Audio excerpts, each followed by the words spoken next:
Geek Tank Radio, News Talk 98.9, the roar of Memphis. Welcome, everyone. We are the Geek Patrol, and our microphones don't have a stun setting. Today, we're joining you from Ben Grimm's bathroom.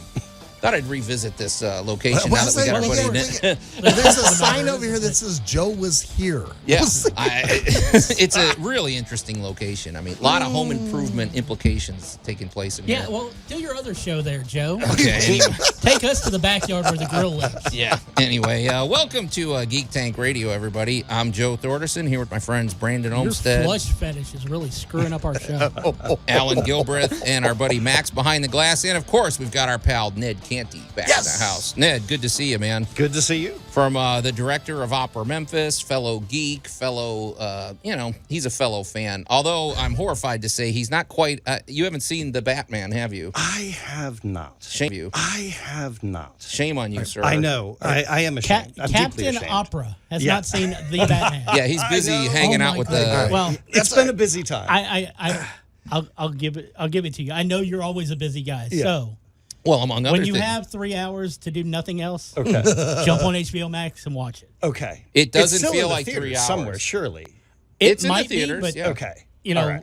It is I in have the found theater. that it's just as good sitting on your couch. Okay. All right. Especially Fair since you enough. can control your snacks. And Ned, my wife isn't even a big superhero. She watches the movies, but this one, and she hates sitting still too long. She watched this movie from start to finish, and she was riveted. So I'm just telling you, it's everybody. You really trust me. You don't need to summon. You know, sometimes though, when it gets really busy, I treat these movies like a treat. Like if I just keep my head down, I get through this month.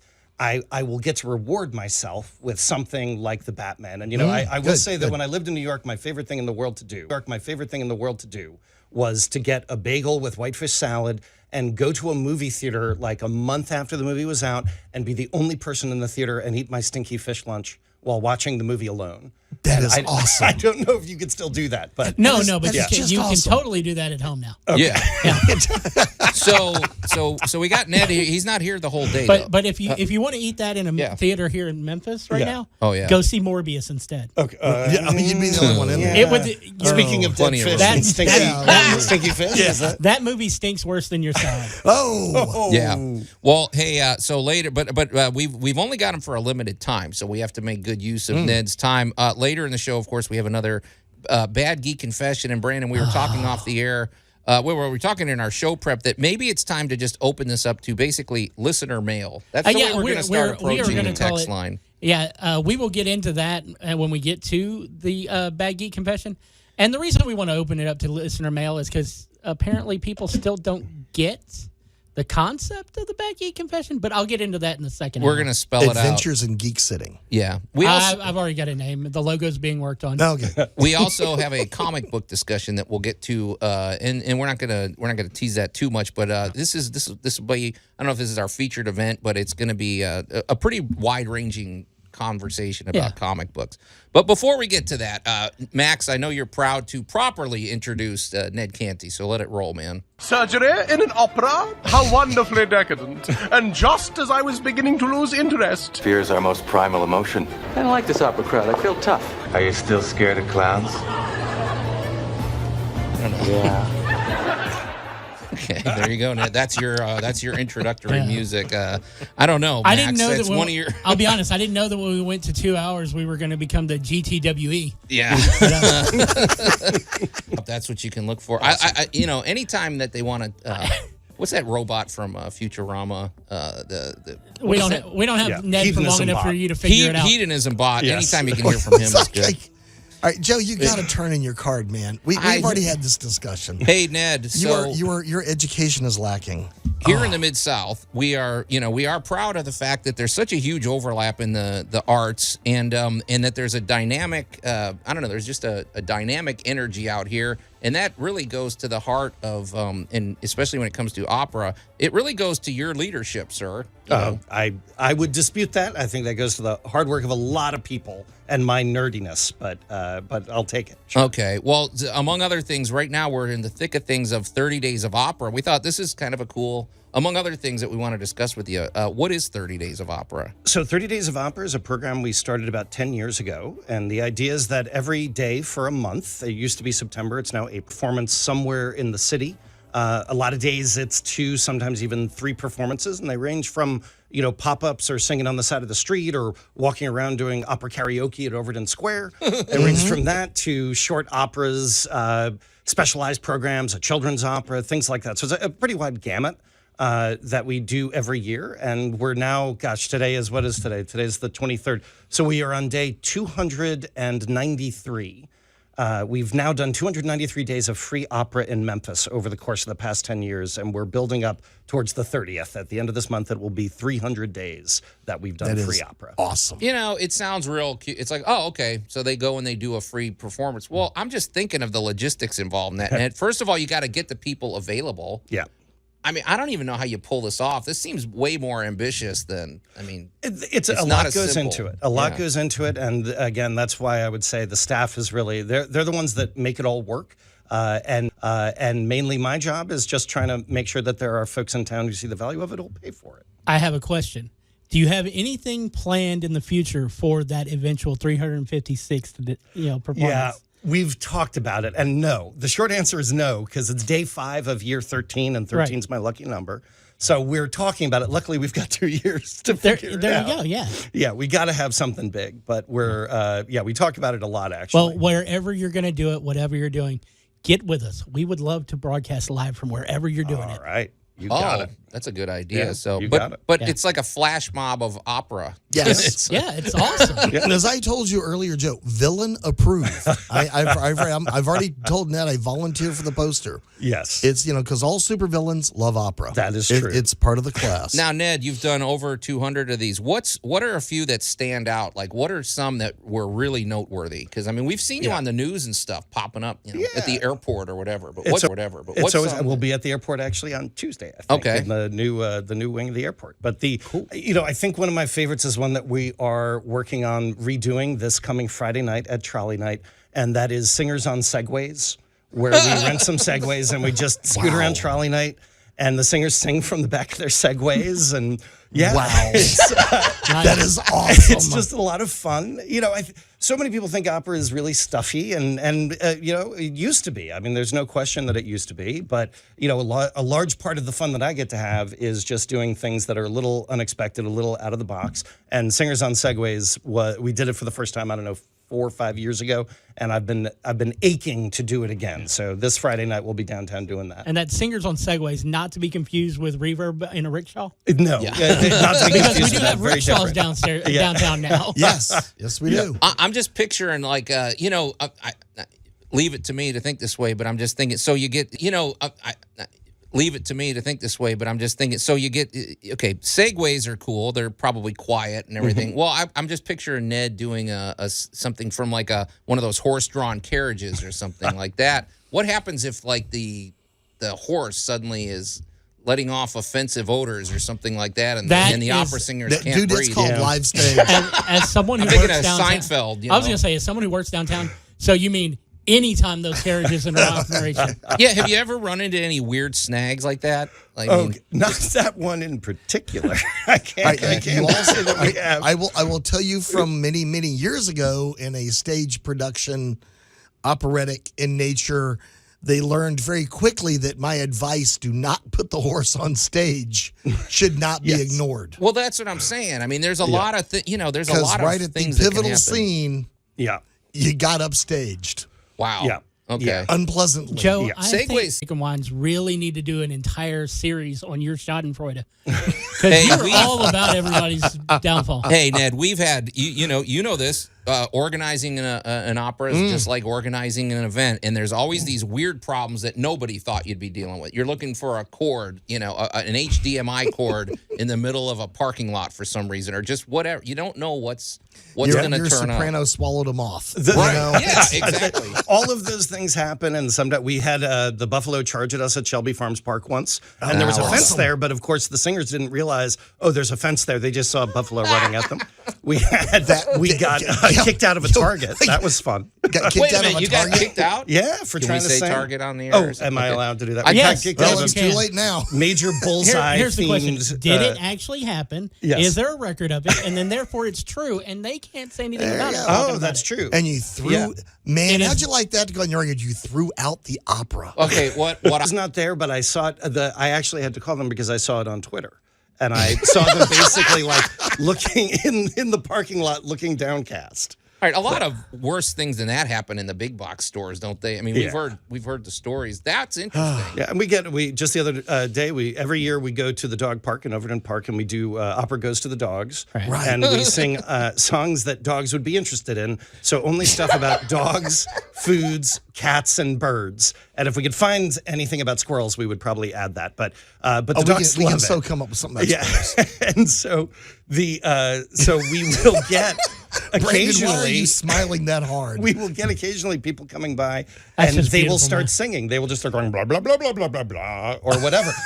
And we had this time, some guy, while our singer was singing, some guy on a bird scooter just went by singing the whole time. Just trying. Awesome. It's like a drive-by audition, I guess. I'm not that sure. is awesome. Yeah.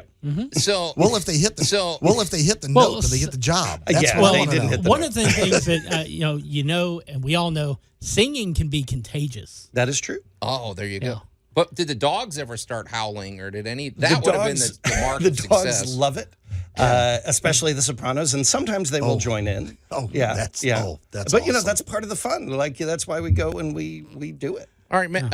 Are you guys recording this? Like, is there video of this? Because to me, this is its own documentary. I mean, So honestly, this is its own Netflix series or something. So there is a lot of video from over the years, and actually yesterday, can I tell like a kind of Oh, yeah. emotional, heartwarming story? Is that okay? I don't have to be Yeah, snarky. yeah. So yesterday we were performing at Crosstown Concourse, and I noticed a guy, a janitor, over in the corner, and he was talking to a security guard, really animated, right, really excited, and he was pointing at the singer. So I walked over and I said, "Hey, do you guys like opera?" And I was going to invite him to come to our next show. And so the guy who was the janitor. And my high school Spanish is years and years ago, but the security guard starts translating, and he's Cuban. He just started at Crosstown Concourse. Not sure how long he's been in America, but in Cuba, he was a professor, a college professor, and he taught the arts. Wow. And he was saying, since I've been in America, I've not heard Puccini and Verdi and all these things. And he was so excited that this thing had happened, this sort of random thing. And it really, I mean, it's why we do this. It just was That's so cool. unexpected in his life. And, I don't know how to feel about the fact that in Cuba, he gets to be a college professor and Yeah, here. But, exactly. but he was so positive about it. And he said on this beautiful Sunday morning, to hear this beautiful music is just a gift. And then he went on to keep doing his job, which, to me is about the most American thing you could possibly see. But it just was, that kind of thing happens a lot, and it's always unexpected. But when it happens, it gives me fuel to, do a Keep month it of ongoing. spreadsheets. Yeah. Right. Yeah.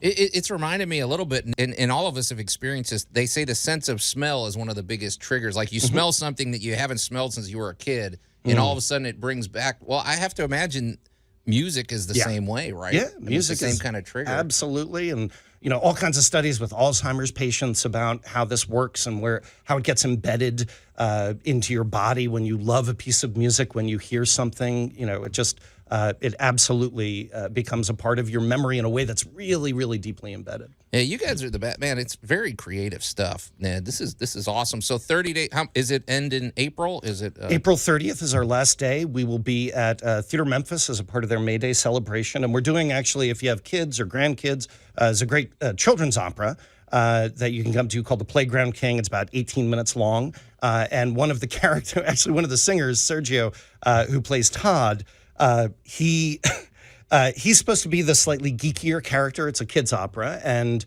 we were talking about what he would wear this time. He's like, "Well, I could wear my Spider-Man mask." And I said, "You're joking, right?" He said, "No." do And you so sing he out of sent that? me Okay, video of him singing, wearing his own Spider-Man mask that he brought from home. So yeah, there's definitely, Wow. yeah. We should probably get him on here at some point. 'Cause he is I am huge thoroughly impressed Spider-Man now. fan. Yeah, Wow. yeah.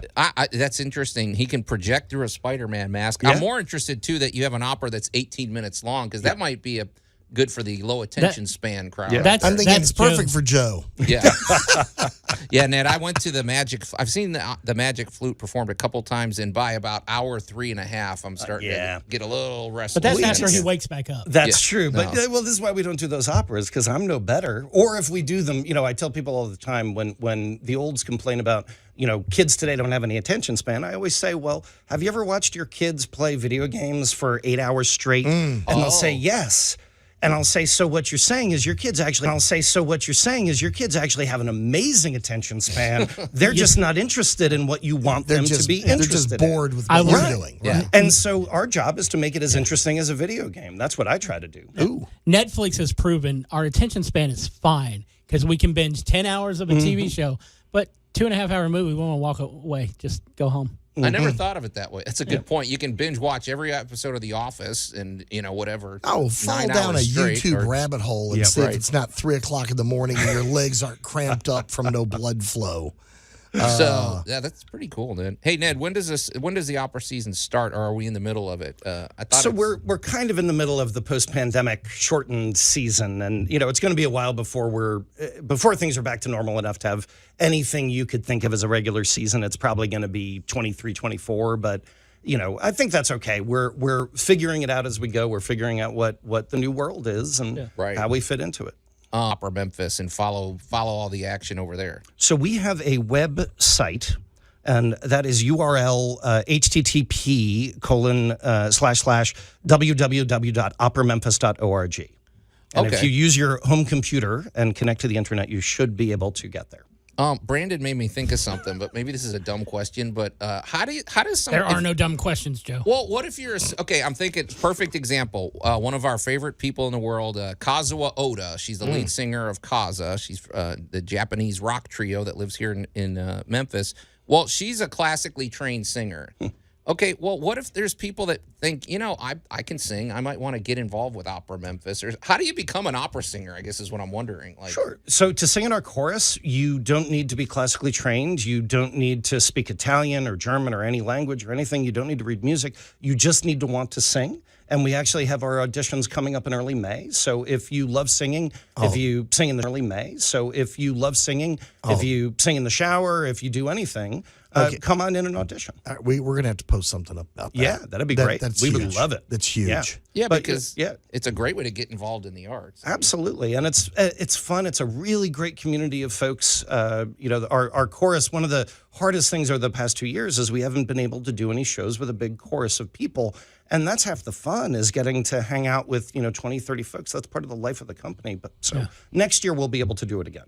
All right, I'm going to keep that in mind because that is something I don't think I ever asked you about, and I'm always curious. I'm like, because I've been to some of your operas, Ned, and I'm looking. I'm like, okay, that guy on stage looks like he's about 20 years old, so, and which is good. Yeah. They're So like he's in the- probably a student at the University of Memphis Okay. or Rhodes maybe. Well, you'll so, see. yeah. There are a lot of non-singing roles in a lot of operas. This is also and, true. I'm dying to put on my IMDb that I was in such and such of an opera. You got it. Knowing Bert had handles and Brandon had a gun on me.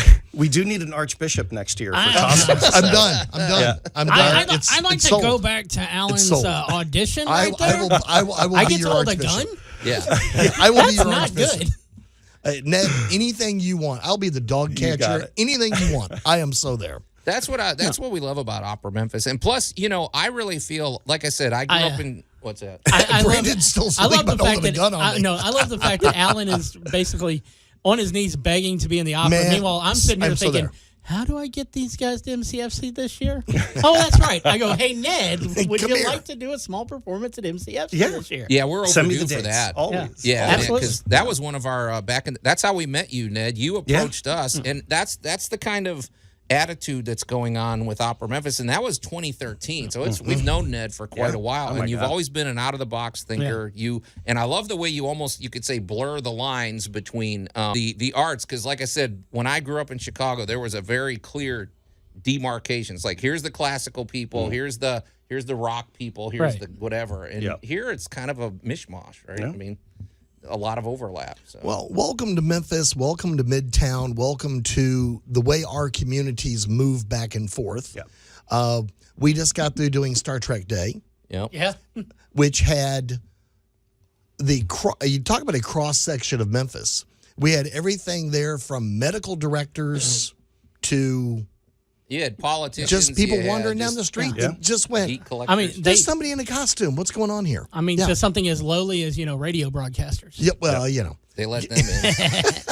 Yeah. And of course, Star Trek filled with opera, especially Next Generation. Yeah. Oh yeah. Yeah. Gilbert and Sullivan, especially. Now all over the place. we got to have a Fifth Element night somewhere in here. Yeah. Well, on that note, Ned, I'm good segue there. See, Ned knows how to segue there. See, Ned knows how to segue. So, Ned, we're gonna tap into your vast imagination here because we think the operas can be any theme, they can be any story, and there's so many good superhero and science fiction stories out there. And we're gonna pick your brain when we come back and see how would some of these translate. Like, how would you make an opera out of some of these stories, and what opera tools you could say, like how you would actually produce this. I think it's going to be an interesting discussion. So don't look at me that way, Allan. You're listening to Geek Tank Radio here on News Talk 98.9, The Roar of Memphis. We're going to take a quick break, and we'll be right back. Geek Tank Radio. Also, they told me you guys look like dorks. They look like dorks. News Talk 98.9, The Roar of Memphis. Ned does kind of look like a dork, I have to say. I can't help it. Hey, I own it. And welcome back to Geek Tank Radio. I'm Joe Thornton. This guy sitting next to me in Man, his khaki Gryffindor shorts, over here is just cracking in his himself khaki up. shorts and his dad's socks. Terrible, sloppy intros. Wants to and call outros. other All people he needs dorks. is a camera hanging around his neck, and he screams massive tourist. Anyway, Just because I wear sock garters doesn't make me. there you go. I'm Joe Thorderson here with my friends Brandon Olmsted and Allan Gilbreth and our buddy Max behind the glass and our pal Ned Canty, the director of Opera Memphis, who, if you're just tuning in, you're like, what? What is that? That does not fit at all. A director of opera. Yes, it does. Oh, yeah, it sure does. Our listeners are way more sophisticated than you, Joe. They understand. That's true. Ned, before the break, we were talking about we've done this gag with you before. We want to unpack something because operas. You told us something a while back. You said that there's been more operas written in the 21st century than have ever been written in the last 300 years. American of opera. operas. Okay, More American opera. operas. Because I just don't think of it that way. I always think these are all old stories or everything, but they're continuing to be written. And I'm just sitting there. We were talking about all the great superhero and science fiction stories and all the really geek stories that, to me, would make a great opera. So we were going to kind of roundtable some of that stuff. There are too many. You mentioned this yesterday, and there were so many. I kind of got caught into a little bit of a loop, and I was going to start with Logan because that's so like what people think of as an opera. It's such an operatic story of loss and sacrifice, but in a way that kind of aligns too much with how people already think of opera, right? Okay. Right. Instead, I'm going to go with the Marvel property. I'm going to go with the Marvel property that was most unexpected and, to me, the most informed by music, which is Guardians of the Galaxy. Now, I would have never seen that come. Would it be a comedy? It would be a comic opera. I think again, so many people think of opera as just as a serious thing, but many of the best operas are either comic or, tragicomic, they're dramedies or whatever you want to call it. But I think Guardians of the Galaxy, this is an incredibly operatic tale, and it does tonally what my favorite operas do. So like The Barber of Seville or The Magic Flute, these are operas that deal with archetypes and all kinds of great things. And most of the time they're comic, they're fun, and they're funny, but there's some real loss in there, and all of it, they always say in theater school that the stakes for comedy are higher, right? And so with Guardians of the Galaxy, like good. When it comes out, when Rocket or Groot, I mean, towards the end, when Groot makes the choice that he does, I'm not going to give any spoilers, Groot makes this very unselfish choice. And this is something that works all the better because everything before it was comic, and you're laughing and you're cheering and whatever, and then this thing happens and you're opened up to it. And I think that some of the best operas do exactly that. They kind of help you take your guards down, just let you, follow the story. And of course, this show is all about how music makes us remember things about how powerful music can be. And it's not a coincidence that the sort of iconic movie that he's talking about as the best movie of all time, Footloose, is a movie musical. Right. And it's not the best movie of all time. The Last Dragon is the best movie of all time. I'm going to give you that one, Yeah, but it's... But so that's going to be my contribution. Right. So my question to you, though, is do you alter the ending so that actually the conflict at the end does become a dance-off? Yes, I think we do a dance-off. The end does become a dance-off. Yes, I think we do a dance-off sing-off with some jukin. I think maybe a juker versus a ballet dancer. Yes. I think, yeah, absolutely. I already want my front row ticket. No, I want balcony. I want to be able to see everything. Yes. Ned. You'll have to just buy tickets to more than one night. Yeah, many questions emerge here, Ned. First of all, Star-Lord's whole musical repertoire seems to be like cheesy 70s music, right? Well, not cheesy, but, whatever. Have you heard the phrase rock opera? Well, that's where I'm wondering. Yeah. Not to mention who's going to play Rocket and Groot. Like, who plays those? So, have you never been to a stage show? I don't think Joe's ever been to a stage show. We're talking I'm puppets. asking. We're talking take him to Cats or something. Bunraku puppets, or I guess Rocket probably could probably be a very small singer. A small, yeah. But that's what I think puppets. I would go Bunraku puppets. Because we've seen those things where they just put on they put on an outfit. Spectacle is, I'm not always somebody who thinks of opera as a vehicle for spectacle, but part of the reason that producing opera is challenging is that 200 years ago, opera was where all of the theatrical innovation, all the special effects innovation, it was all happening within opera. And then at a certain point, technology overtook it. And so now that stuff happens online, and soon it's going to happen in the virtual world. So, the main thing is to make sure that the heartbeat of opera continues. And some of that at least allows for the kind of spectacle that movies bring to us. So why not try? Yeah. I like the fact that you brought up Logan earlier.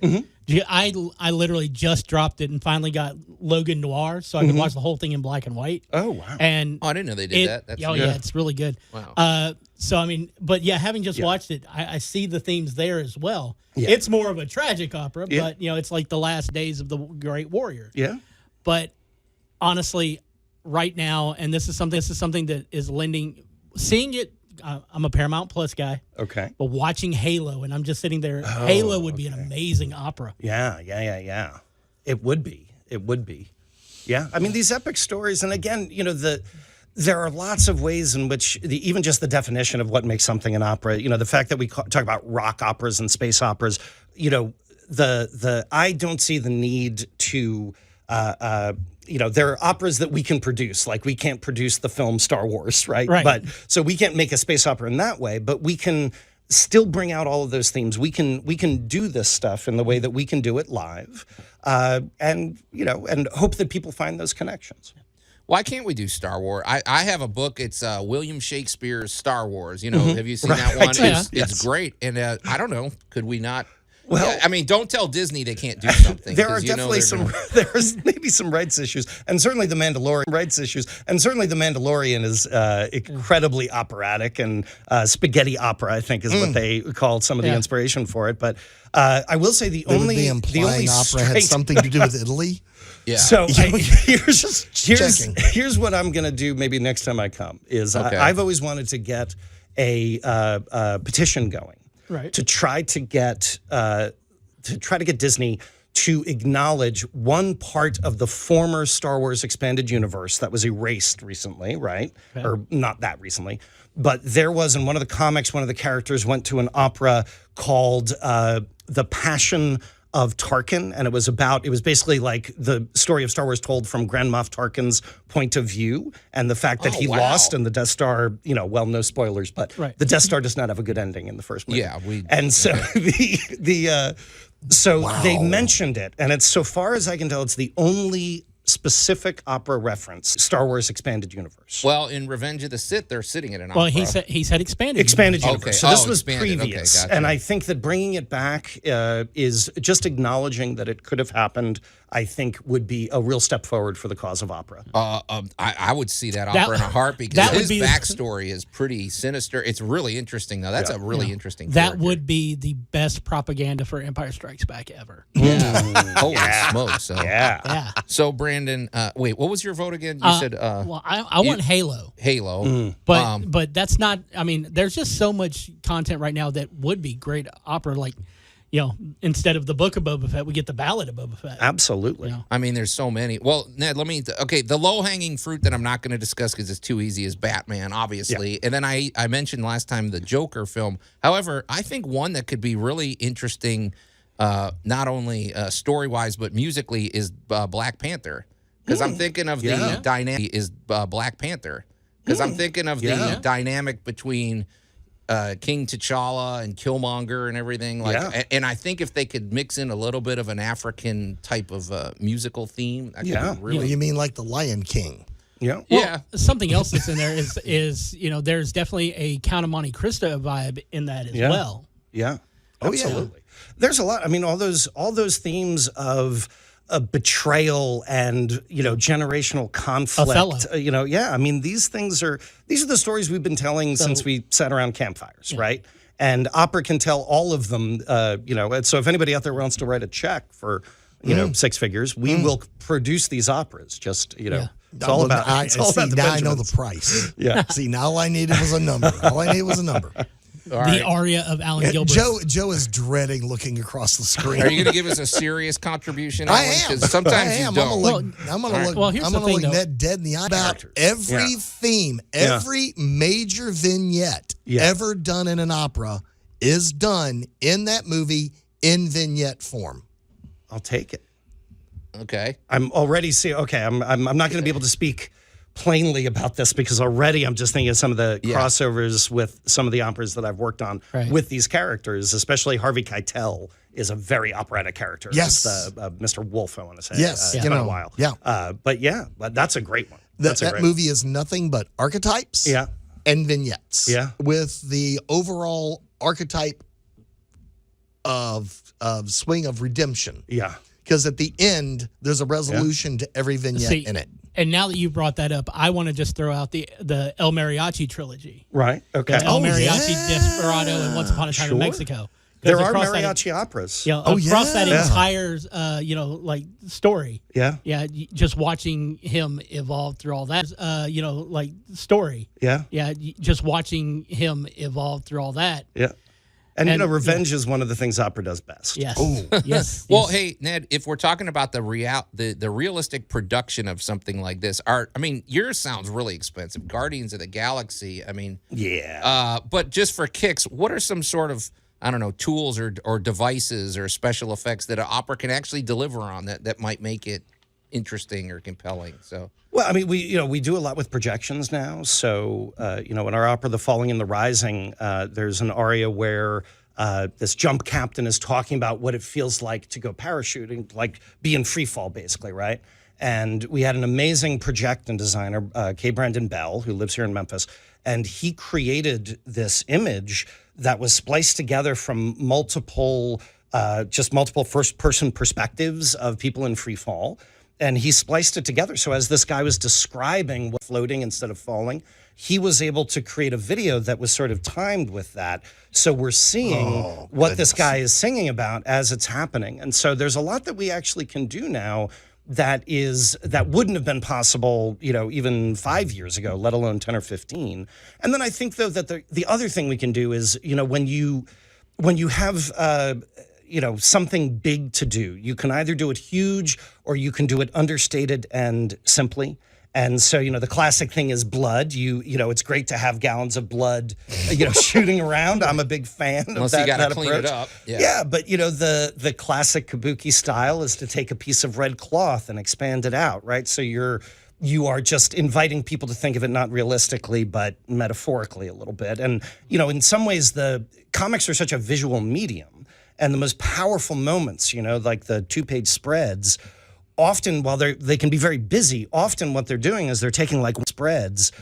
Often while they can be very busy, often what they're doing is they're taking like one very small thing, whether it's, a Spider-Man thwip or whatever, and focusing in on that. And, so theater, opera, we can take that one thing, do that one thing, and let the music invite you to create the rest of it in your imagination. Well, because you have so many tools. You could either put a spotlight on it, on just the main character, or you can do, like you said, the ribbon of blood, or you can do a big, powerful aria. Yeah. So it's really just a matter of the storyteller's choice, right? I'm having a flashback. I'm pretty sure it's Dark Knight. Could have been Batman Year One, but I'm pretty sure it's Dark Knight. Like this image of the pearls, his mother's pearls falling in the gutter, and the kind of zoom in on those pearls as like one of those ways that one image, that very simple image, tells you an entire story in a way that you don't need special effects to tell. It's just a different way of getting to that same place. Yeah. No, I think, and you know what? The thing about this, Ned, what I'm thinking about is if these stories that we're talking about, like Star Trek and Harry Potter and Batman, are really kind of timeless, and we assume people, 200 years from now are going to still be interested in these, it might be kind of a cool device to use more classical special effects or something, just to kind of connect it with, I don't know, something about that, and instead of just only going for the high-tech solution might be interesting. Yeah, absolutely. There's a definite art form to going with conventional over spectacle that's put together on a computer. Yeah. Pretty cool, man. So, but the funny thing about opera too is you've told us before, you guys embrace technology almost better than anybody, right? I mean, you are always on the cutting edge. Opera has always had to be, and opera singers are, it's such a global art form that people are traveling all over, and to stay in touch with people. They were like all the first people I knew who had emails, who were on Facebook, all that stuff, because it was a tool with the people that they met.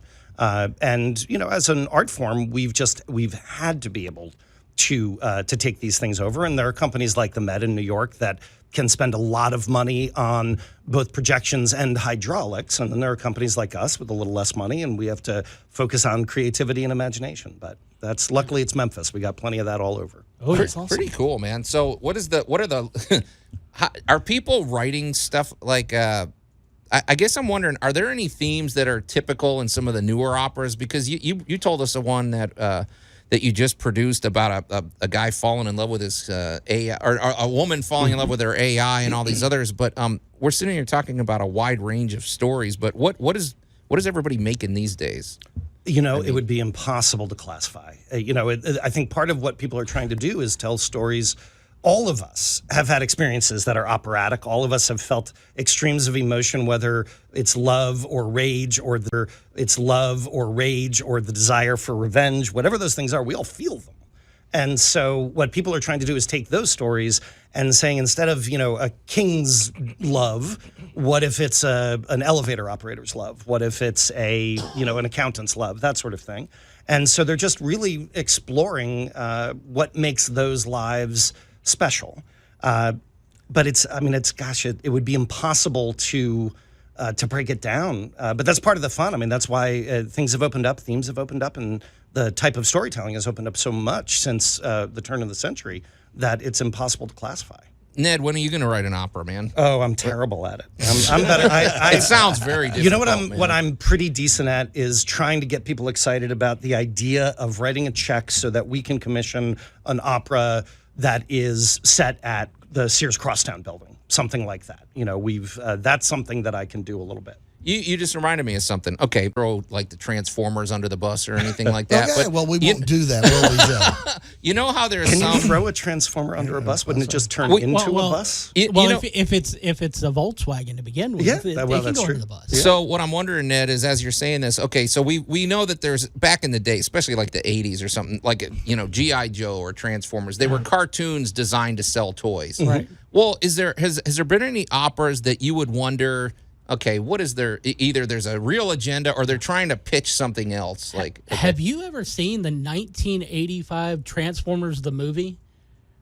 Tragedy, death, destruction, kids' childhood being destroyed in the efforts to sell toys. if that ain't opera, I don't know what is. Well, Plus, I'm just- amazing soundtrack. Yeah, but I'm just wondering, has there ever been any operas that are like, because, okay, for example, like the Magic Flute, the agenda supposedly that Mozart had was to reveal all these secrets about the Freemasons, which led to the conspiracy, the conspiracy theory. Maybe he was killed. I don't know, but I'm just wondering, maybe is there more commercial considerations for some of these modern operas? Like, I mean. Not for the more modern ones. I mean, certainly the Verdi is credited as much as anybody with the unification of Italy into a country instead of a bunch of city-states. And, you know, there have been other pieces like that, but I can't think of one that's trying to sell toys. Maybe I should work on that. That's your hook. I mean, video games reuniting make a lot of money. Italy, selling toys, tomato. I mean, I'm whatever just pays saying, the bills. You're talking about raising money. There's already an amazing movie set up, which could translate to a great opera, and it's all about selling things, and that's big. Because one of the underlying things is once Tom Hanks's character becomes an adult, he gets a job, and one of the things they're doing is selling toys. Yeah, that's true. Yeah, don't they have product placement in operas, Ned? Come on. I mean, I want to see in the middle of an aria, they whip out a I'm going to dicing buy Cold treat. Steel. I've had product placement in operas, but I don't know a lot of other. We do not condone Diet Coke in this studio. Okay. Anyway, how many brands can we name? But I don't know. I just think that it would be interesting to. I mean, surely there's some operas that have been propaganda. Absolutely. Although a lot of those don't. I mean, the ones that last, the ones that we still do, are the ones that are not, the ones that are really getting at something more human. Because you can't convince somebody of something. You can only illuminate a story and let them draw their own conclusions and learn from it and be inspired by it or horrified by it or whatever. Propaganda doesn't work very well in the arts. Yeah.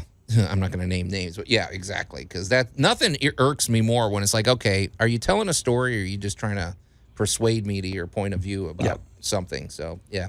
Hey, when Daenerys says dragons don't like leashes, you better listen. That is true.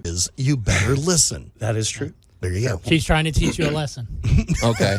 Hey, dragons don't like leashes. Well, I thought it was a cooking show. Yeah. Hey, Ned, what are some modern operas you might recommend while we got a few minutes here? So, because I'm not up on those at all, honestly. And that robot one or the AI one was the intriguing. Companion. It hit too it's close a to lot home. of fun. Yeah. Joe has wonderful conversations with his Alexa. Okay. What are some that you would throw our way? Oh, gosh. I would say anything by Jake Heggie is a composer. We did an opera of his, 3 Decembers, which is just a great, great piece. And anybody who's ever had a family, you'll find something in there to feel something about. His opera Dead Man Walking is based on the same book that the movie was based on, and that was one of the first sort of truly great American operas. It's been around for a couple of decades now. That's a terrific one. And next year we're going to be bringing back The Falling and the Rising, and that's the opera that we co-commissioned with a number of opera companies in the U.S. Defense that tells the stories of multiple veterans. It's based all on interviews with actual serving and retired military. And it tells the stories. And, this sort of gets to the point that I was talking about. We have a lot of stories about the heroic sniper in Stalingrad or things like that. What we don't get a lot of are the stories of the people who make heroic acts by doing things like having to miss their daughter's 13th birthday, right? Like this is something that's worthy of a story. And I will go to my grave saying that. And so this opera tells that kind of story, and it tells it based on truth. And it's one of the things I'm proudest of in my life, not just in my time here in Memphis. And it finishes with a chorus of our joint military chorus of active and retired military. So we're going to be bringing that back in May of next year. Awesome. That's cool. Hey, so Ned, before we get out of here, tell us again, once again, how do people find out more about ORG, or you can find us on any of the socials at Opera Memphis. Yeah. So, and people, if you enjoy Ned's conversation, he's going to be a regular contributor. We're going to be bringing him in, and it won't always be about opera, Ned. You're well versed. Yeah, we're going to talk about video games. Games, comics, anything geeky. And I hope you'll bring some of your opera pals in here too. Absolutely. A lot of geeks in the opera world. Yeah. And the next visit, let's do that. So, but a lot of fun. But guys, the digital hour is winding down, right? So I mean, not the digital, the live action. Gosh, I need my caffeine.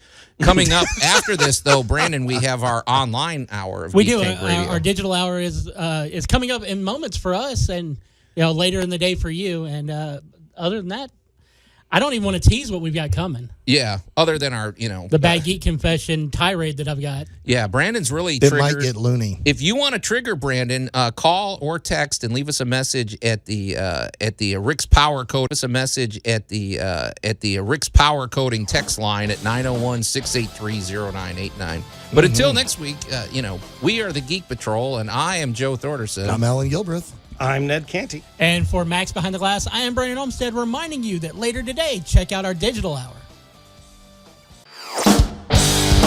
Geek Tank Radio. News Talk 98.9. The Roar of Memphis.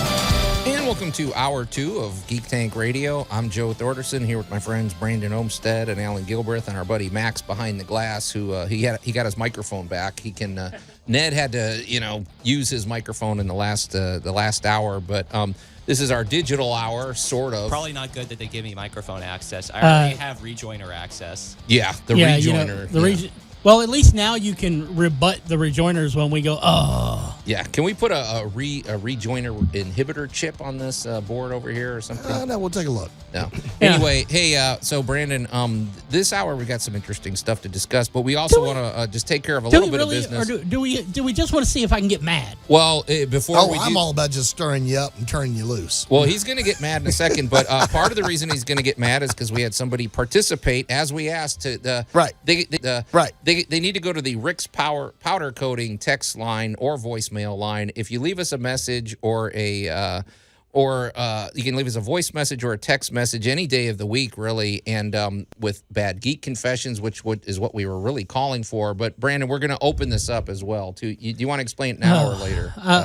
I'm going to go ahead and do it now. Okay, because we're expanding it. I'm going to do it now because I've still got some composure. I may not in a minute. Brandon gets really mad. Well, I'm a firm believer in not necessarily following the rules, but when you have instructions, go by the instructions because, you don't want to leave 3 drawers and a stabilizer out of your IKEA, equipment. Right. Like Will Ferrell's character from the Lego movie. No, not quite not that bad. hardcore. Not quite that bad. Yeah. Now, once I've put my thing together, do not adjust my shelves. Right. I will beat you within an inch of your life with your own shoes. Okay. Anyway, your own shoes. Okay. Anyway. So we've been asking for the Bad Geek Confessions. We have. And we've been offering a free 3-day pass to the Memphis Comic and Fantasy Convention. Not a bad deal. And I've even said that in some cases, if it's good enough and you throw someone under the bus or involve them as well, I'll give you 2 passes. Right. Sure. I've said that. But what I've been getting lately haven't been Bad Geek Confessions.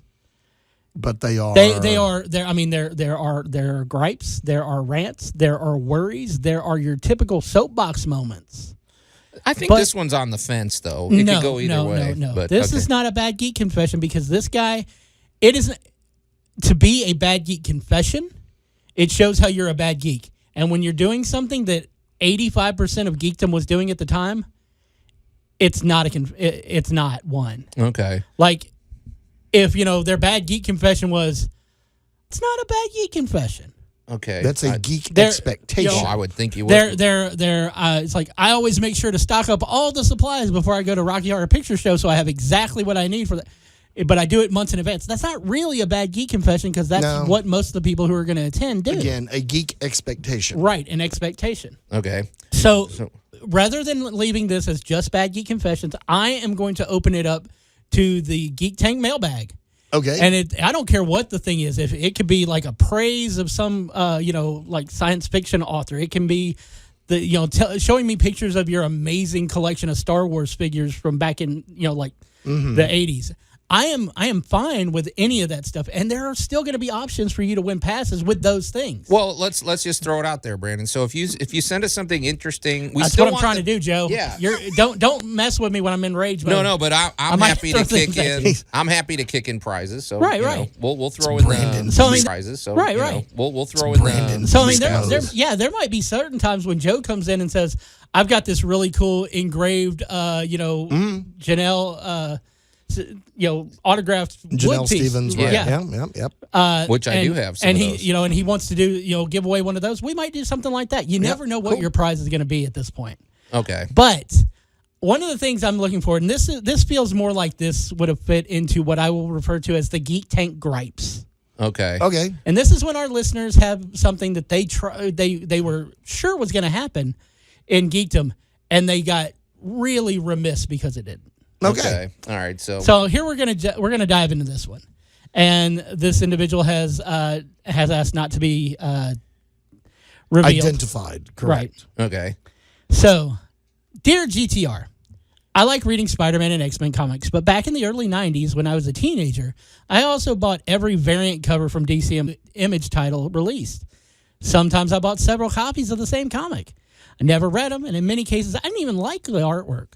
I only bought them because I hoped they would go up in value. Of course, that didn't happen.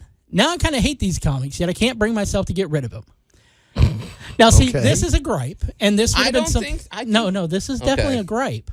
This is something I would probably pass on to our buddy Dr. Judge Mentor so that he can explain to this guy how you can get rid of these comics without feeling bad about it. Because collector hoarders are a real problem. They are an issue. Don't even mention that name. He and I got some bad blood. Well, but Brandon, since I still claim he's your illegitimate father, I understand. Brandon, I totally relate to this because I've had similar problems. Now, I actually did read some of them, but back in the day, the problem was you had comics like Sandman, or you had some Alan Moore comics, or you had like the Teenage Mutant Ninja Turtles, I think. They actually were comics that came out, and shortly thereafter, they became very collectible, and people were paying a lot of money for them. But what led to those comics being so valuable was the fact that they had short print runs. Right. The OG Ninja Turtles #1 did not have a very large print run because Neil Gaiman wasn't a celebrated author at that point. Sandman had it was really different. It was a much different. It had a smaller print run. Even it's like even things like you hear about the X-Men #1. With Jim Lee and Chris Claremont, we're redoing this. People were like, "Oh my God, it's an X-Men #1." Remember what happened with the last X-Men #1? But when you print and sell over 5 million copies of something, it's very rare that one of those is going to be left out to where it's going to be enough to put your kids through college or put yourself through college. Well, because that's what I was wondering, Brandon. Because the Sandman or the Teenage Mutant Ninja Turtles, that was an organic occurrence. It's suddenly these stories took off, and there was very few of them, and so people really wanted them. But then they tried to artificially create collectability, and that's when the whole problem started. Right? What we all fell for back then was an elaborate marketing scheme. You saw a chromium covered Ninjak #1 from Valiant Universe, and you're thinking, "Oh man, this is Mark Silvestri. This is going to be amazing because he's got all this. He's popular over there, but now he's doing something for another company, and they're not putting. And even though the print runs weren't as big, there were still so many inorganic sales because people were speculating instead of actually collecting. The speculator market is one of those things that ruins everything. Hey, by the way, guys, one of those things that makes your gas prices go up ain't got nothing to do with the economy. It's speculators who buy oil futures. Oh, okay. And that's what when I'm going to jump back. I'm going to get semi-political and historic for a minute. But do you guys remember during the original Gulf War? I know I do. Yeah. Oh yeah. The reason the gas prices went up is because there was a war going on in the area. So people who had stock in oil futures were buying up more stock, and that drives the price up because the demand is so high, but the supply is kind of possibly cut off. Well, we didn't have that kind of stuff in comics, but we also had enough people seeing things like Action Comics #1 selling for $80,000 that was found in some old lady's attic when she died and her family went through it.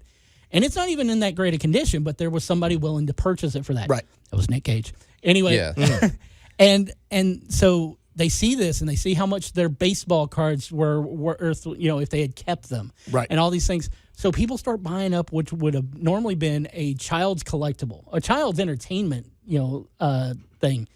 And that's also one of those things that drove up the prices of comics from where you couldn't get them for like $1.50 anymore. All of a sudden they were like $3 a comic. Nowadays $6 a comic. That's what I was going to ask you, Brandon, is as I recall, because there's some people that are listening that are younger. They didn't live through the early 90s with that big speculator bust, but I can't remember. I feel like the prices went up a little for like those special foil covers or the special whatever, it's like variant covers and stuff. I don't remember exactly which issue it was. I want to say it was either X-Men 25 or Wolverine 75. I don't know which one it is where Magneto officially rips out his adamantium. I want to say it's the X-Men issue because I think the Wolverine was him recovering afterwards. But when they were released to the direct market through comic shops, there was a very high-end collectible hologram on those covers.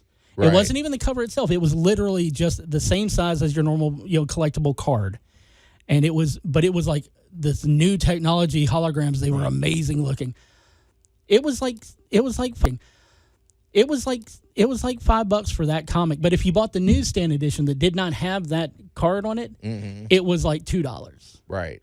If I remember correctly, I may be remembering incorrectly, but that wasn't that far off.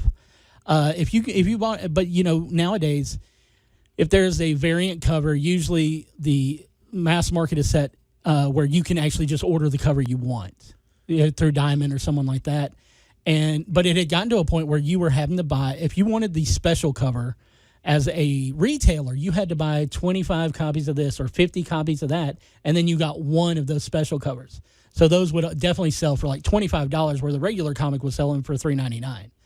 And that was still not even a few years ago. Nowadays, though, people who are collecting things like that, they're collecting it because they're more of a completist generation than it is a speculator generation. A lot of these guys have no intention of ever selling what we had in those 90s. And I mean, I still have a copy of Spawn #1 because that one's actually worth money. I was a huge fan of McFarlane's artwork. I loved the way when he was drawing for Batman, how the cape was like 12 miles long, unless he was fighting, at which point it was where it needs to be. And I love the way he drew Spider-Man. Some of my favorite Spider-Man artwork is from Todd McFarlane. And he really got into his villains. Yes. He really also really chewed up scenery instead of just kind of blocking it off in the background. Dude, Venom. Yes. That's all I got to say. It's Venom. But didn't that create sort of a perfect storm too? Because back in the early '90s and all that, when those guys, Todd McFarlane and Jim Lee and all those guys took off and created their own thing, it was in the middle of these guys basically being celebrities. Like the comic book artist is suddenly like a rock star. They're driving Lamborghinis. You were saying Rob Liefeld, who is artist creator of Deadpool, which I can do an entire 2 hours on Deadpool alone in his creation, but he was in a Levi's 501 commercial with Spike Lee talking about X-Force, and he's a comic book. And he's a comic book artist. Yep, I mean, he's not even a writer; he's the artist. He didn't create these characters; he designed these characters, which is just as important. But he's getting all this attention. They were like rock stars, and they were actually they were legitimately selling millions of copies, which isn't really the same anymore. No. So I mean, the best-selling comic consistently is Batman, right? And we've seen how things jump in ahead based on whether or not it's going to be a new thing, and but the speculator market nowadays is not like it was back then. And I really feel for this guy because I fell into this. I was a comic collector going into it, and it's like you saw something new coming from a guy that you'd seen write over here or draw over here, and you're like, I'm gonna get this new #1. Or you saw something, just the cover itself just reached out and grabbed you. Oh, I fell because into of it. how shiny it was. How it's like we got foil over here, we got this. It's like, oh man, this is gonna be something special. And a lot of times those comics, when it came down to it, really weren't. No. Well, the other thing that happened here was of additional media, because you're also getting up to the year 2000 where you've got the birth of the internet.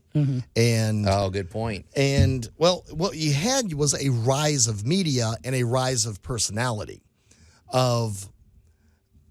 It became kind of hot to talk about who this new artist was. Yeah.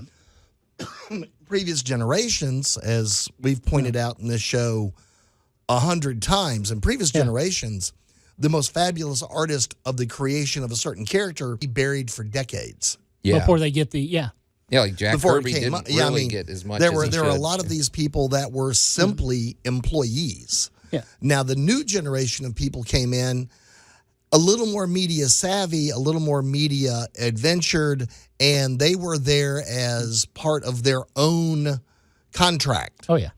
So you also had a lot of self-promotion by a lot of these new artists that, thank goodness, they had the talent to live up to the hype, and we got great product. But they got treated a little differently and, I think, better than a lot of their predecessors. Well, I mean, you think about it. Nowadays, if you say Stan Lee to a comic fan, they know exactly who he is. They immediately envision him. Half of them have amazing stories where they stood in line for hours in order to meet him. Yes. Right. But did you know that back in the day, if someone was listening or watching, Spider-Man and His Amazing Friends, half of them didn't know who Stan was. Half of them didn't know who Stan Lee was when he was narrating the beginning of it. No. Back then, when Stan Lee went to conventions, you could get his autograph for free. And, he was at that corner table over there, with a handwritten cardboard yelling, sign please, saying, please come talk to me about Marvel Comics. That was back in the day when he did Stan's Soapbox. It was in every issue of Marvel. Yes. And if you sent him a question that was, that he wanted to answer, he gave you the no prize. And Marvel would literally send you an empty envelope to your house, which was your prize. Yeah, it was your 100% certified no prize. Yeah. Now, how much would that be worth today? Those would actually be quite a bit if you kept them, but most people who have those would not be willing to part with them. Well, but most people back then threw them away, right? And so the 10 guys that looked at this and went, the number of people whose parents, it's like you're off at college and they find your comic collection, they just tossed it. Oh, yeah, they gave them to the kid down the street. They put it in the garage sale, or they donated it to the church, whatever they did, and but. So, I mean, I feel for this guy in thinking that he now has like a box of Chromium, Foodang comics, and he can't offload them for 50 cents a piece. Nor does he try, because once we get that collector bug in us, that's the thing. You can never get rid of them. Donate them to a library sale or something like that, and let somebody else get the next generation of the bug. I'm going to reveal something right now that you guys may not know. Yeah. Other than maybe 50. I do not own any singular issue comics anymore. Did you weed them out of your collection? I've gone digital with what I buy. I now, it's like I've got omnibus and graphic novels, which are collections of various books. But for the most part, I have passed those on to people that I know will either give them a good home or find them a good home. One of which being the amazing Mr. Robert. Yes. It's like, he has... you can find almost any comic you're looking for there, and if you don't have it, he can find a way to get it for you. Yeah. Within reason. I mean, he's not going to, hand you an Action Comics #1. It's just not happening. No. I think the root of the whole problem, though, Brandon, is part of it is when you collect something for, I'm not gonna say impure motives, but if your motives are not based on love or enjoyment, it's going to bite you in the end eventually, because it's kind of like somebody that bought $5,000 worth of Beanie Babies back in the day. They couldn't care less about Beanie Babies, but they're like, hey, I'm going to make money off of this. And then all of a sudden they're stuck with crates of that stuff. So if you love something, if you love something, buy it. If you're going to collect something, make sure it's something you're collecting because you want it and not because of what you think you can do with it in the future. Because the great thing about, the retail market, the secondary market, is it is constantly evolving. Mm-hmm. Today, here in Memphis, I think it's in Cordova, there was a toy show. People selling all these old toys that most of them probably purchased thinking, well, this will be worth this much on eBay. And now they've got, tables and boxes and everything. That's not to say that these guys aren't, are trying to, scam you on them, but they're not moving otherwise. But they may have that thing that you want, that thing that you love, That's a perfect example, Brandon, because the thing that I've always scoffed at and the one I always look down my nose at other people at is these guys that buy action figures and they never take them out of the package. I'm like, okay, that's strictly mercenary, right? Because I want to see the action figures. I'm gonna tell you another confession on that. I have a chunk of action figures that have never been taken out of the boxes, but that's because NECA created an entire line of Ultimate figures that actually have a blade there. And when you don't have a whole lot of room, tacking those things up on the wall is amazing. And I've got every Jason figure they've put out so far. I don't know. But meanwhile, it's like I bought their Ninja Turtle stuff, and that my Ninja Turtles are like displayed on shelves. They're not in boxes. The same with the Gargoyles stuff that they're putting out, because I was a big fan of that cartoon. Oh yeah, is I've got a Goliath, and I'm it's like I haven't bought a Demona yet because it's like I've heard bad customer quality with the wings. But I'll buy these things and I'll display them, and that's one of those things. It's like, why did you take them out of the package? They're not going to be worth anything. It's what they're worth to me. That's what's more important. What is it worth to you? And if that's important, then you'll keep them forever. Right. But I'm going to call this a fringe Bad Geek Confession. I see. I don't think it's a bad validity. I don't see anything bad geek about this. This is this guy. Bad investing advice. I commiserate with this guy because so many of us went through this, and I'm still going to give him to this.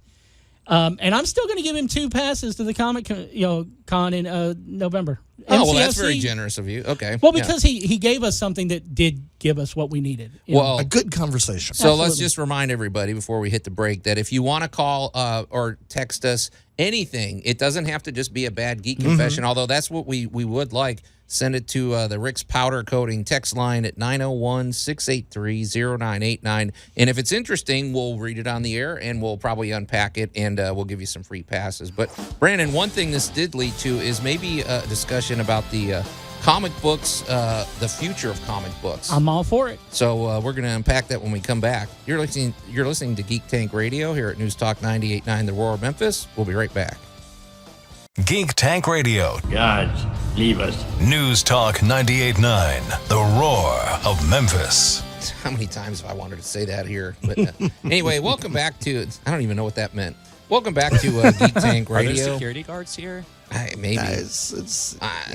I'm yes. Ever since he got that forced injection order, Yeah. I'm Joe Thorderson here with my friends Brandon Olmstead and Allan Gilbreth and our buddy Max over there behind the glass. And if you're just tuning in, well, I don't know. Are they just tuning in? I mean, it's a digital hour. I mean, unless it's being played as a repeat or something. But if you're just tuning in, we had a kind of an in-depth discussion about comic book speculation problems of the early 1990s. And we all fell victim to it except for Allan because he's, he doesn't. I don't think he collected. No. Allan was doing something much dumber at that time. He was publishing books. Yeah, he was cranking out the minutia that we were trying to, that we were buying. But anyway, shortly we're gonna maybe steer the conversation since we're talking about comics, about maybe the future of comics and the different delivery mechanisms. You could say you found people who could have written amazing comics. Yeah, They just wrote them in prose. I discovered that in order to make a small fortune in publishing, you have to start with a large one. Yes. Okay. Yeah, good point.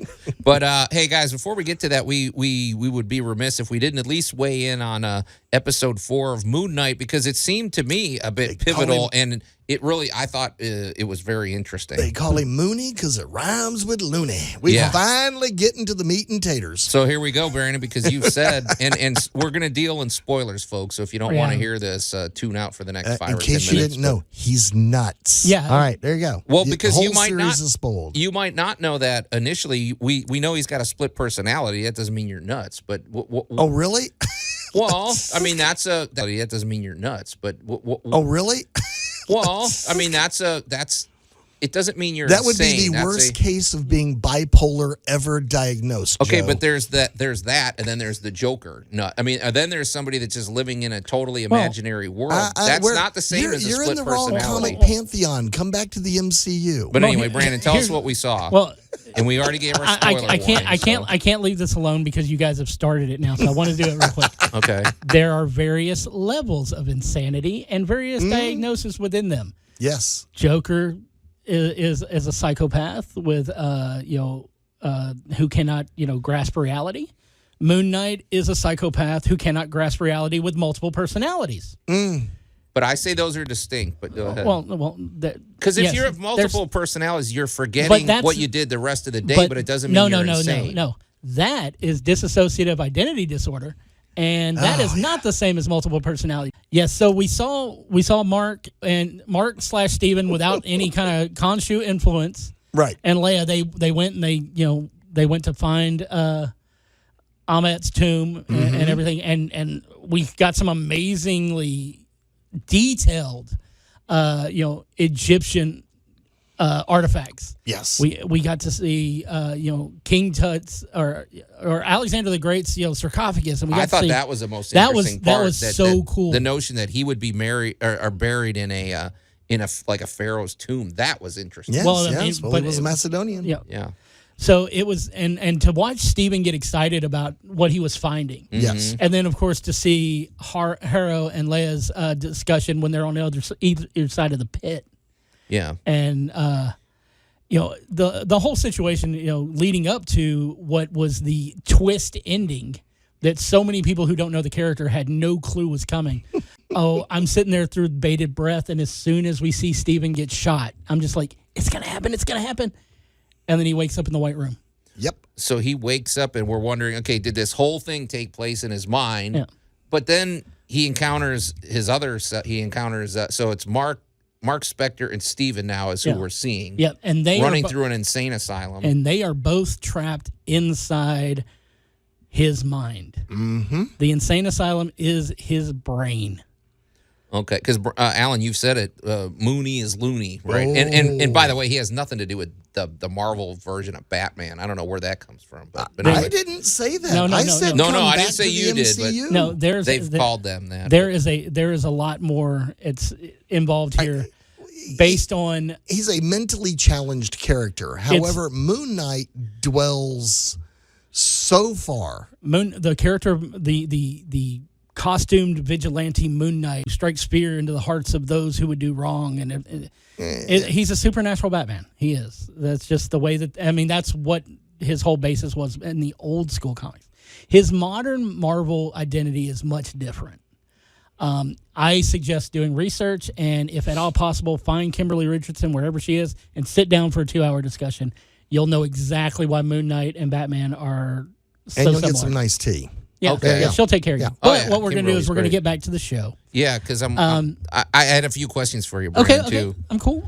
Okay, well, so first question is, he wakes up and he's heavily sedated. He can barely move his mouth. He's whatever.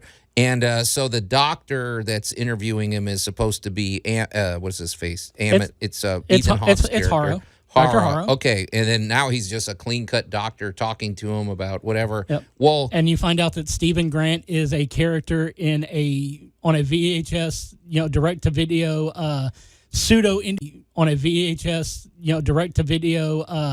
pseudo Indiana Jones type movie. I love that. I thought that was really clever. But so my question is, as the time goes by where he's in the insane asylum, he starts to, the sedatives are sort of wearing off, and he's recovering his senses. Then he can get up and run and all this other stuff. So he's still seeing things that aren't there. Because obviously. as you get agitated while sedated, it moves that toxin through your blood system a lot faster, and it starts to abate, and you can get up and you move around and do your thing. Well, okay, so here's my question, though, because as he gets unsedated, you could say all of a sudden his it's Mark Spector. He rescues Steven, what's his face? So now he's clearly seeing things that aren't there. But my question is, if he's less sedated, is he more insane? Because it seems like he's the most himself when he's heavily sedated. He cannot take over the body.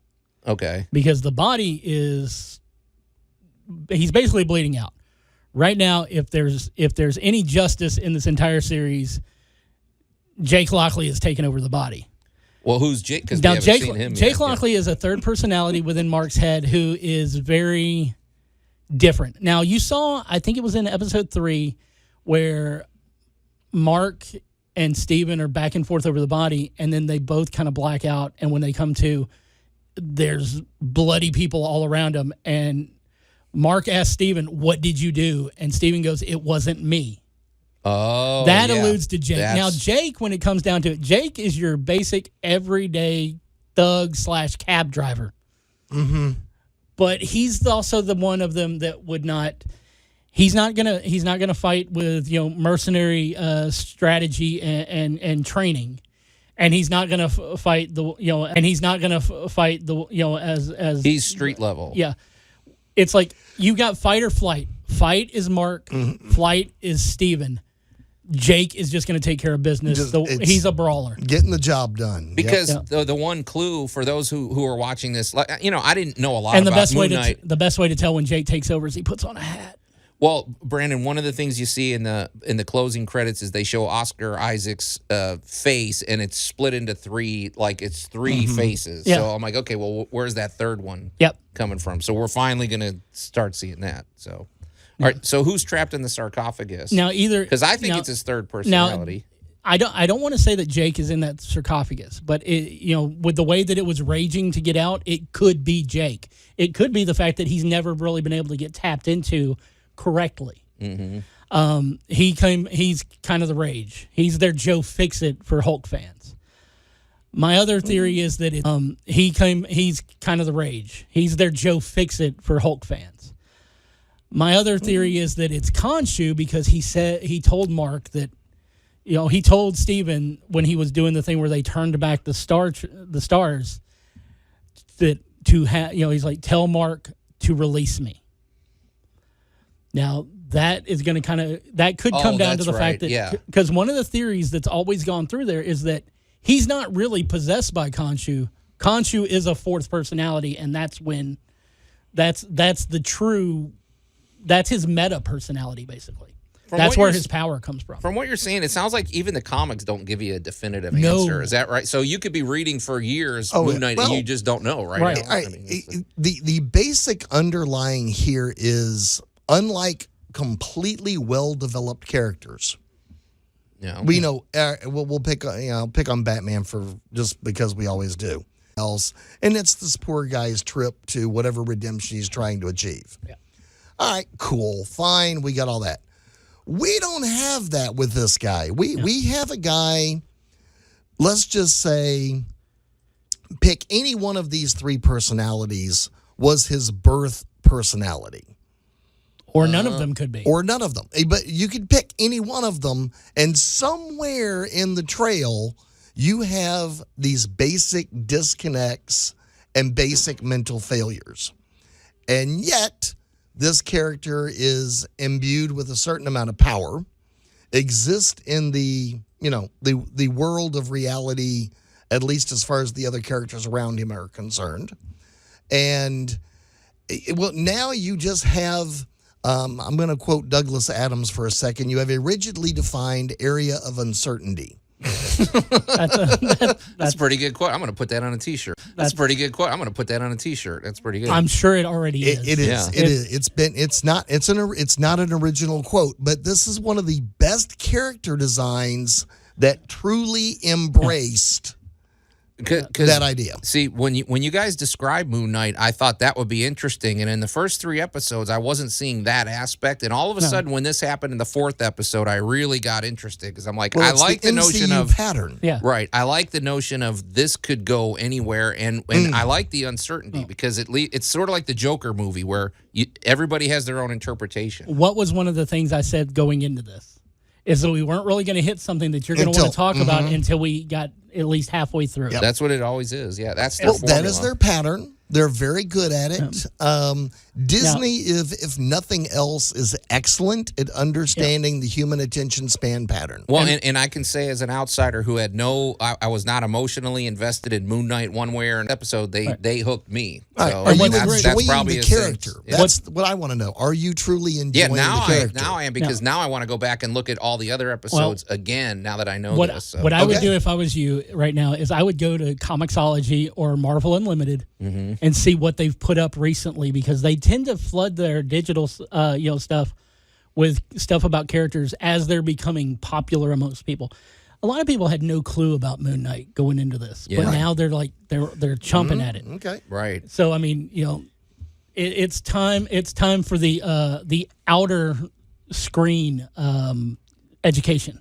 Yeah, it's going to be cool, and so it's just interesting how one pivotal episode can do that. So I'd say that's good storytelling. They didn't give it all away at the beginning. Oh no! And how did you like the very last moment? Which one was that? The voice that came out of the giant hippo god. The giant hippo god. Oh, that was funny. Yeah, like a talking hippo. That's so the question is, who's that? And I guess we can sort of guess. Welcome to the Egyptian pantheon. Yeah. We've done Greek. We've done Norse. We're hinting at a few others, and now we're digging into Egyptian. Her voice, hi, and they just scream. It was beautiful. Yeah. All right, so I guess we're all agreed we're going to be following this, and so we got 2 more episodes, right? And then I'm already assuming there's going to be a second season. No, they've actually said not to expect one. And of course, I feel like they would be remiss if they're in Egypt that they don't play the song "Walk Like an Egyptian." It's a missed opportunity. Sometimes you just. I think that hippo's going to do that. Yeah. That hippo's funny. But no, they have said not to expect a second season of Moon Knight, but that's because they're building towards something. Yeah. We've seen a handful of various Midnight Sunsy type things happening here and there, and Moon Knight will fit in quite well. Yes. Well, hey, I want to a discussion that we started because we were talking heavily about comics, and even in this discussion, we're talking about the Moon Knight comics and everything, and so. And honestly, you brought it up about the fact that even the comics don't give you a true definitive nature of what's going on in Mark's head. Yeah. And that. I mean, that shows you amazing storytelling. I like that. I prefer that. Yeah. I like the reader to kind of come up. It makes you want to go back and reread it and really invest yourself in the character. I'm a firm believer that one of the things that kind of killed a lot of my love for Wolverine was when they decided to do Wolverine Origin. Yeah. And tell you what his past was like. Because beforehand, memory blocks and false memories and everything else, it made the character interesting. Once you know the past, you're like, And you can fill it in with whatever you want. That's sort of the part of it. You're participating in the storytelling. Well, the best part here is the character himself doesn't have a clue. Right. So doesn't even know where to start looking. In that doesn't even know where to start looking. In that vein, I guess it's sort of in that vein. We were talking about comics, and this is more of a roundtable discussion I want to throw at you guys. So, back in the day, get the mic fired up, Max. Comic books come out, they're like 10 cents a piece. The kids buy them, whatever. You roll it up, you stick it in your tree house. You don't take care of them, and it's disposable entertainment. But it is sort of like having a little movie in your back pocket. It's a pictures and words. Then we get the 50s where they're burning comic books and all this other stuff. And Seduction of the Innocent. Seduction of the Innocent comes along. Comics get very boring, let's face it. They were terrible in the 50s. Then eventually comics get revived. And I'm only talking about superhero comics here. Oh, I'm not. I'm going to talk about everything. And eventually they become very collectible. But up until whatever year it was when they started digital comics, it's always been printed on paper, basically. Yes.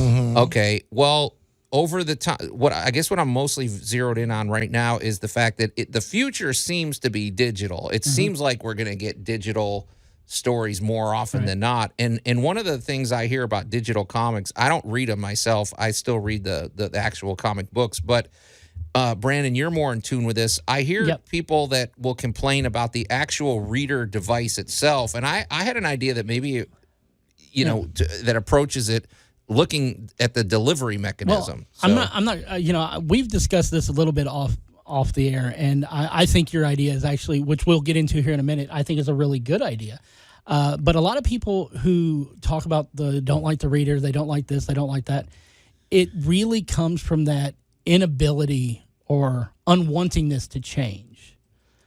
It might be. It takes a little. It took me a minute to get used to it, but I have a Amazon Fire, I have a Kindle, I have an iPad, and I've got comic. I can get to my comics accounts from every one of them, and each one of them delivers it just a little bit different. But there's panel by panel, there's page by page, there's things that'll open up for like big splash pages. It takes a minute to get used to it, but once you do, I can carry 500 to 600 comics around with me anywhere I go. So I can now, whatever my mood is, it's like I don't have to go, man, I'd really, it's like I'm sitting here, I'm waiting for a panel to start at a Comic-Con, and I'm like going, it'd be awesome right now?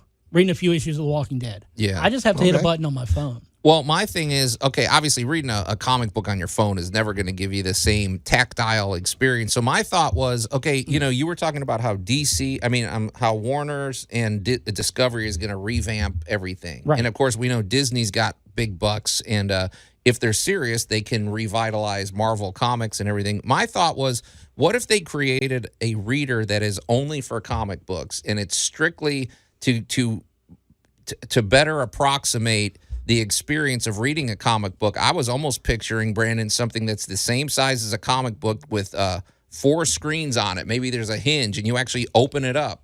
Right. And you have a cover, and you have a backside, and then when you close it, it turns the page or something. And so, I think that's something kind of more dynamic. I think that's a very fun and interesting way to go, to have a designated reader for comics, but at the same time, based on production value, how many people actually get it. You're basically creating an elitist pay-to-play kind of situation where most of the people who could actually afford it to begin with aren't the kind of people who'd be collecting comics anyway, who haven't already gone digital with something else. And those guys are, when it doesn't sell very well outside of that, it's gonna die. That's biggest thing. I don't know. Because technology, then it would have been 20 years ago. But you've got to realize that with every first generation of anything new, you're not just paying for the device and the production of the device. You're paying for the research going into designing and creating. It's like the PS5 is not worth $600, even though that's the cost, because what went into it, for that first generation, you're paying for the research and development of it. Well, that makes more sense, than anything else. Yeah, it makes me think of the notion of how like VHS was kind of an experimental thing at first, but now it's garbage in terms of how much it's worth. Yeah, that's true. So. All right. Which is funny, actually, that you bring that up, because now the niche thing to do is to create VHS tapes of movies that are popular now. That are you spend $60 on a VHS tape that's going to sit on your shelf and never get played. Okay. Correct. All right, let's talk about the actual viewing and tactile experience, in the simple fact that technology has changed, and technology experience in the simple fact that technology has changed, and technology is going to continue to change, and the new comic book viewer experience is not yours. Wait, what do you mean? The upcoming fan, the fan right right you're talking now about the younger that fans. is 15, 16, or whatever, they have a Spotify account with a unicorn filter on it. They have TikTok. They have a pad, a tablet. They have their experience with the comic book. I hate to say it, but your paper comic book is probably a limited idea and going to die. Well, that was exactly where I was going, Alan. I mean, the kids today, I hate to say the kids today, but how many books do they sit down and read? They read everything digitally. So you're saying the kids today, kids don't buy comics anymore. Book is now adapting to the new digital world. Yeah. And the comic book has also, while I truly appreciate seeing some of my favorite comic storylines from the 70s and 80s, which have been what's mostly been on the screen here lately, I appreciate seeing them, but we've now spoiled them in the fact that they're no longer comic books.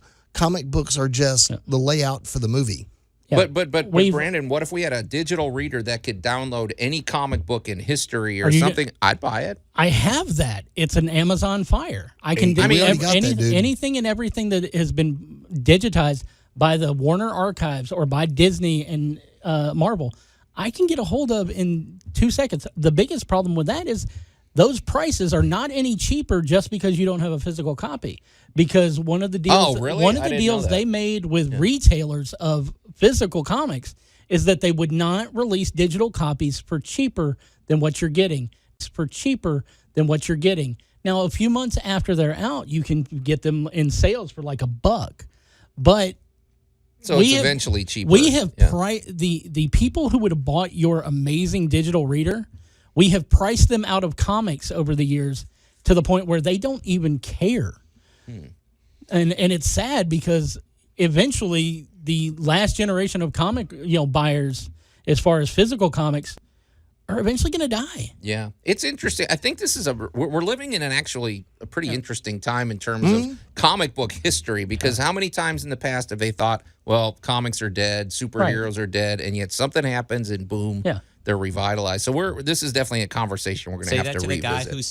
Say that to the guy who in every generation is like, you know what? I want to invest in these Edison records. There you go. Okay, Max is I don't know. Anyway, but I think we'll continue that conversation because it's very interesting. But guys, we have no more time to discuss it. We got to get out of here. So it's another dynamic episode of Geek Tank Radio in the can. And so until next week, we are the Geek Patrol, and I am Joe Thorderson. I'm Allan Gilbreth. I'm Maximilian. And I am Brandon Olmsted, reminding you that eventually all of our dreams will go away.